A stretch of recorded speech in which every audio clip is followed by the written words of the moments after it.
Radio Claret América presenta Sediento de ti, la palabra, fuente de vida, con el sacerdote misionero claretiano Tony Díaz. Reflexiones diarias del Evangelio. Aquí iniciamos. Bienvenidos, hermanos, a nuestras reflexiones bíblicas de las lecturas del día. Hoy es viernes de la séptima semana de Pascua, y ya estamos acercándonos hacia el fin de la temporada de Pascua. Este domingo entrante celebraremos la ascensión de nuestro Señor Jesucristo, seguido por el domingo de Pentecostés, de este domingo en 8.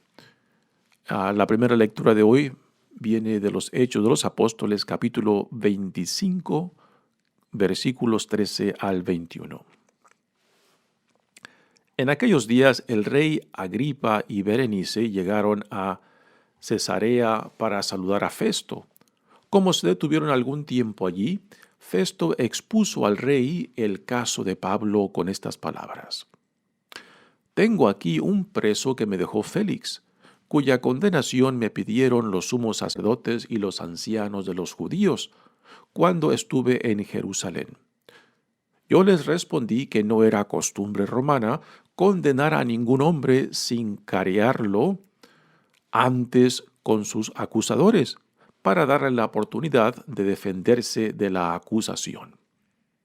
Vinieron conmigo a Cesarea y, sin dar largas al asunto, me senté en el tribunal al día siguiente y mandé que compareciera ese hombre.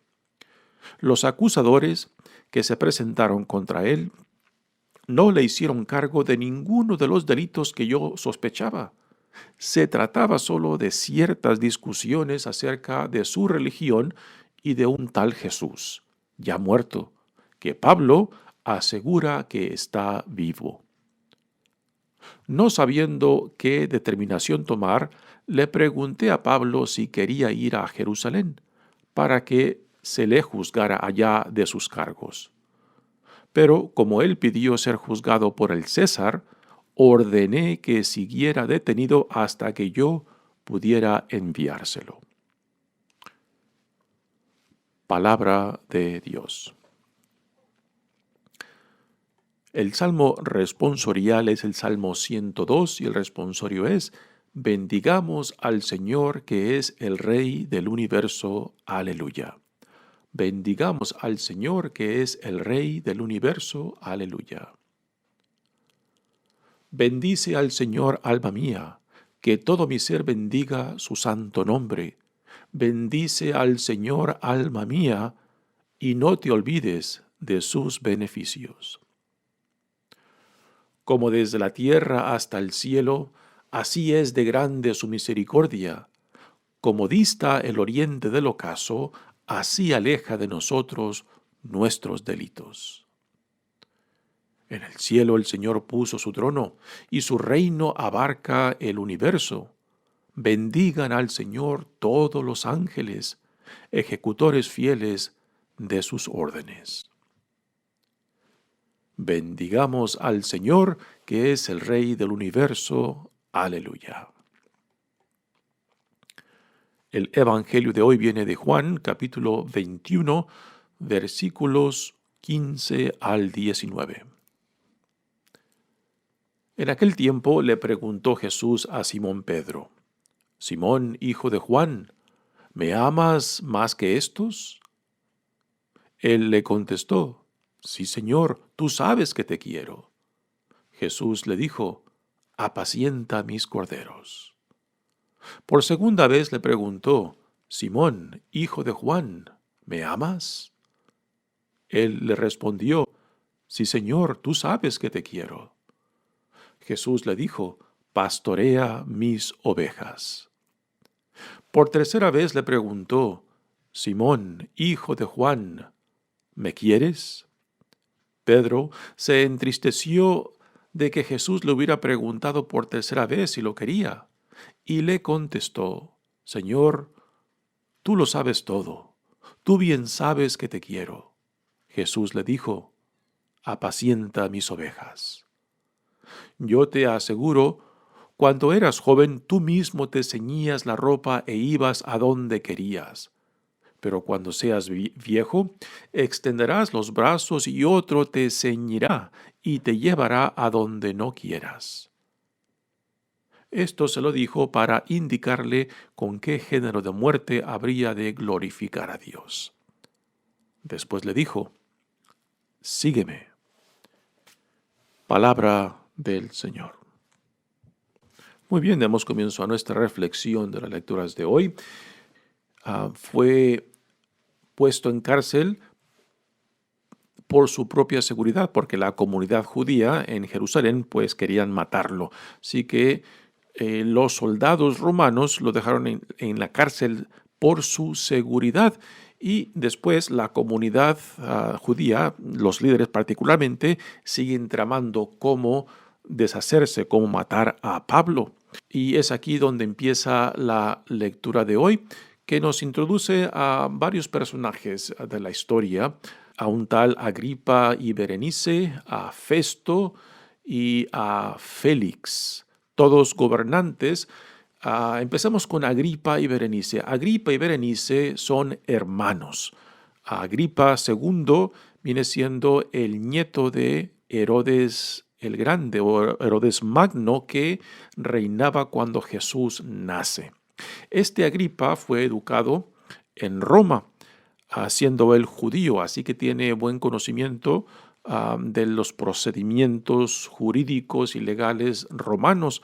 Y por eso quizás a Festo, quien acaba de ser puesto como gobernante de esa área, pues le presenta el caso de Pablo, quien a Félix, el previo gobernador, se lo dejó encargado.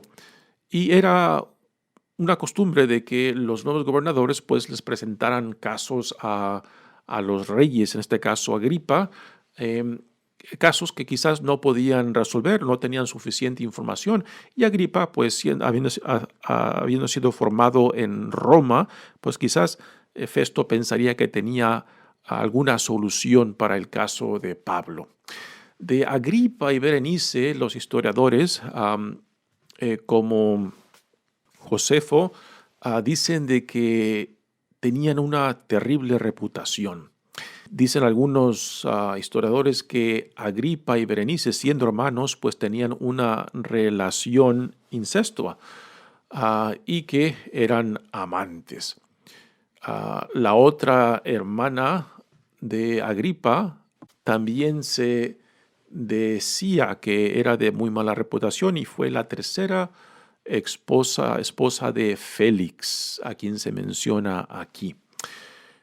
Bueno, pues Agripa y Berenice, hermanos, se encuentran aquí en el territorio de Festo, que lo están visitando, y es por eso que Festo les expone el caso de Pablo, a ver si puede darle algunas orientaciones en cómo resolverlo.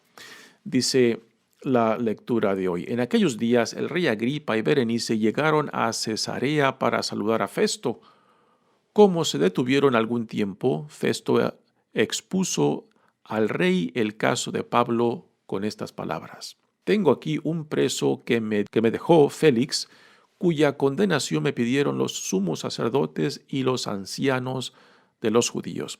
Nótese que aquí, en lo que narra Lucas acerca del caso, pone de que los sacerdotes y los ancianos, que en general eran del partido de los saduceos, la clase política dentro de la comunidad judía, y cuando Festo es instalado como gobernador, pues quieren luego resolver su situación con Pablo, queriendo con su influencia política, pues que se brinquen los procesos jurídicos para condenar a Pablo a muerte. Pero parece que Festo tiene una cabeza más bien puesta y no acepta tanto la influencia de los sacerdotes y los ancianos judíos para que influyan sobre él a favor de ellos. Festo no es judío y tiene muy poco conocimiento de los procedimientos religiosos dentro de la comunidad judía. Sin embargo, Agripa sí es judío y tenía el derecho de instalar a los sumos sacerdotes dentro de la comunidad judía, derecho que el gobierno de Roma le daba a Agripa como rey en ese territorio, y también como judío pues tenía buen conocimiento de las tradiciones religiosas dentro de esta comunidad judía. Dice, yo les respondí que no era costumbre romana condenar a ningún hombre sin carearlo antes con sus acusadores, para dar la oportunidad de defenderse de la acusación. Así que parece que Festo, por lo menos parece estar actuando justamente en no dejarse influenciar por los sumos sacerdotes y los ancianos de la comunidad judía. Así que decide tener una audiencia para escuchar el caso de Pablo ante ellos, no en Jerusalén, sino en Cesarea. Dice, vinieron conmigo a Cesarea y sin dar largas al asunto me senté en el tribunal al día siguiente y mandé que compareciera ese hombre Pablo. Los acusadores que se presentaron contra él no le hicieron cargo de ninguno de los delitos que yo sospechaba. Así que Festo pensaba que el asunto era algo más político o legal en torno a la ley romana, pero se da cuenta que el asunto tiene que ver con la religión judía. Y aquí da un poco de los detalles acerca de lo que él entiende, lo que Festo entiende acerca de las acusaciones en contra de Pablo. Dice, los acusadores que se presentaron contra él no le hicieron cargo de ninguno de los delitos que yo sospechaba. Se trataba solo de ciertas discusiones acerca de su religión y de un tal Jesús. Así que Festo no sabe nada acerca de Jesús, no está al tanto acerca de la vida de Jesús, lo que pasó con Jesús y de su muerte y resurrección. Así que aquí se está enterando quizás por primera vez acerca de Jesús por medio de los argumentos de los sumos sacerdotes y ancianos ante él. Dice, y ya muerto, Jesús ya muerto, que Pablo asegura que está vivo. Aquí Pablo, uno de los temas principales de su predicación es de que Jesús ha resucitado y que por tanto aún vive.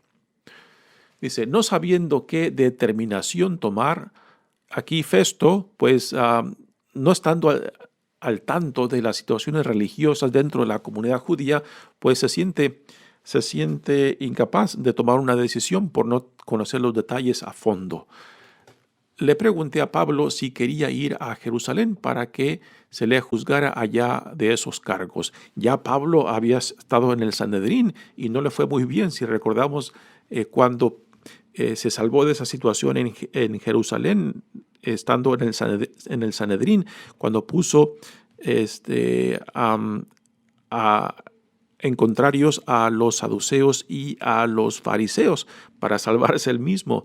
Una estrategia impresionante que Pablo en ese instante puso en juego para poder salvarse. Así que Pablo no quiere regresar a Jerusalén porque sabe que los planes para matarlos aún lo están tramando la comunidad judía.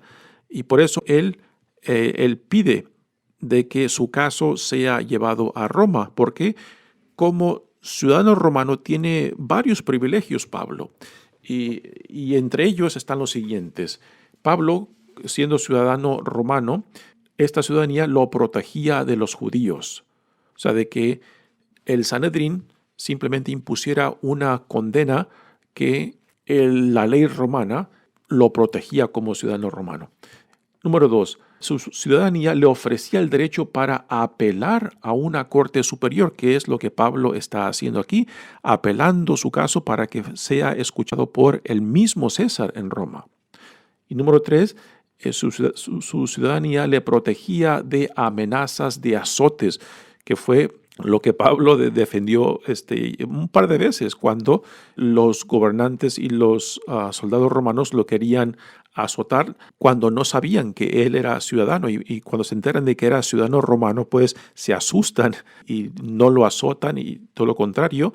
También este último que tuvo a Pablo en la cárcel, cuando se dio cuenta de que era ciudadano romano, pues lo protegió de las autoridades judías. Y después, número 4, la ciudadanía romana de Pablo le garantiza una oportunidad para defenderse, y defenderse particularmente aquí de las autoridades judías que lo quieren matar, que quieren deshacerse de él.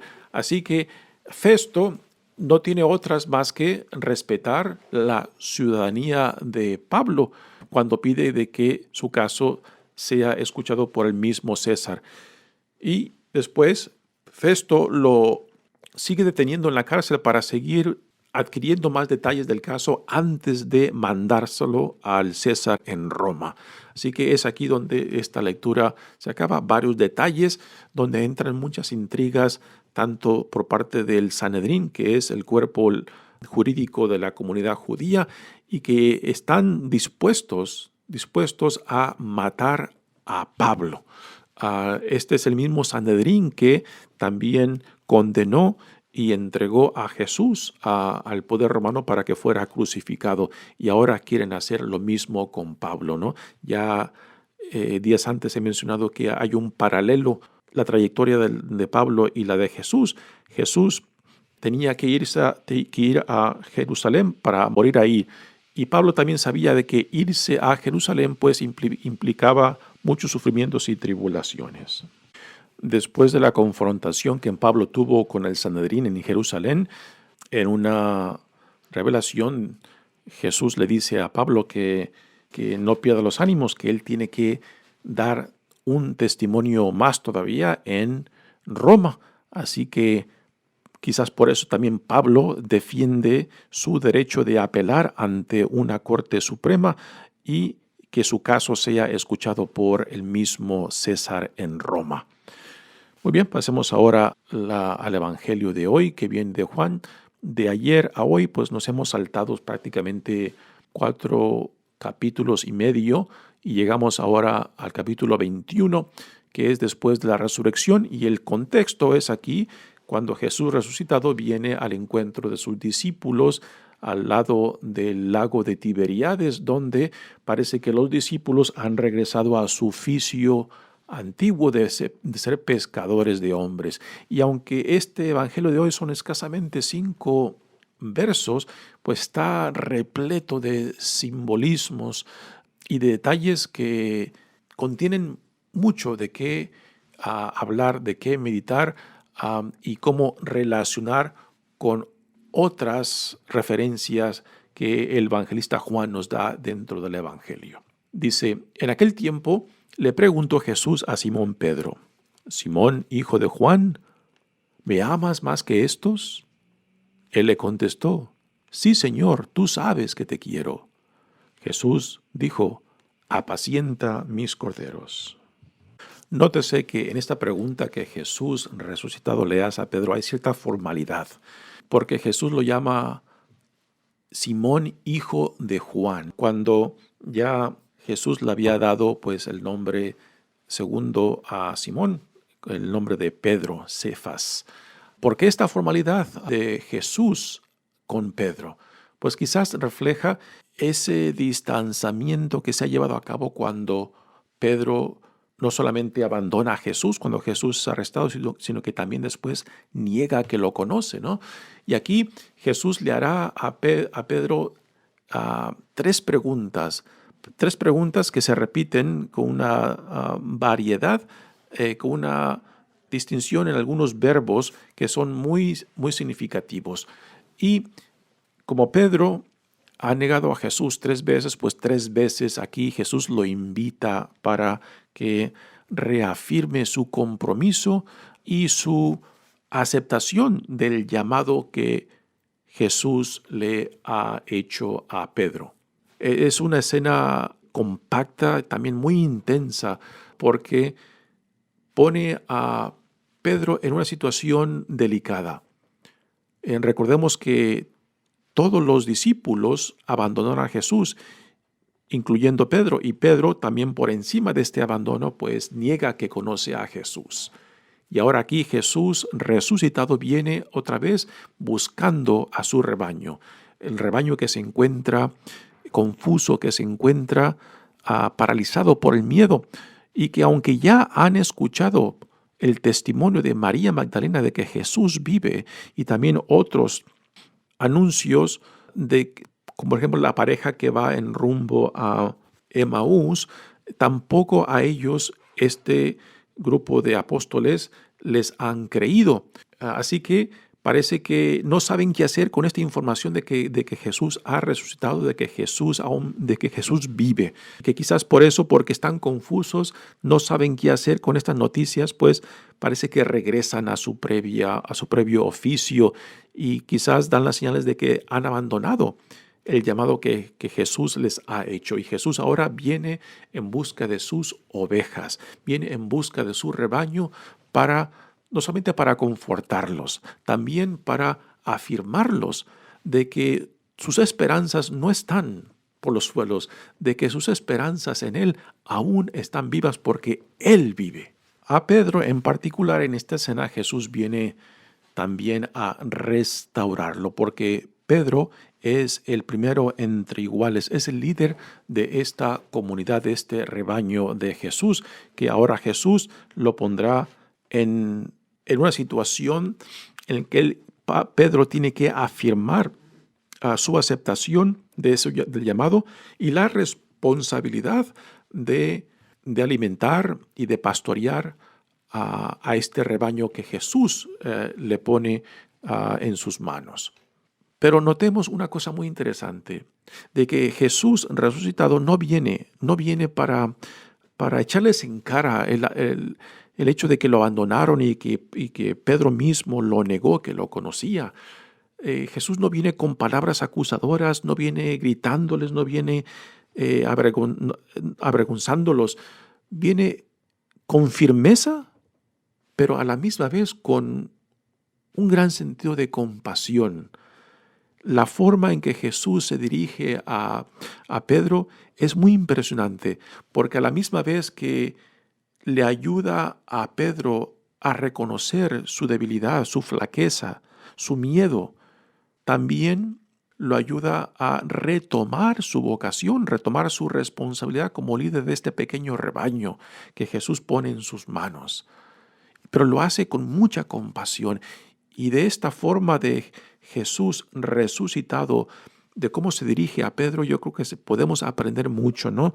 De cómo somos llamados para corregirnos mutuamente, y también la forma en que somos llamados a corregirnos, no simplemente para acusarnos, no simplemente para humillarnos, sino para reconstruirnos, no para aplastarnos, sino para empoderarnos y retomar la dignidad a la cual Dios nos llama en Jesucristo. Y esto es lo que Jesús resucitado está haciendo aquí con Pedro. Así que Jesús le hace esta primera pregunta, que si lo ama.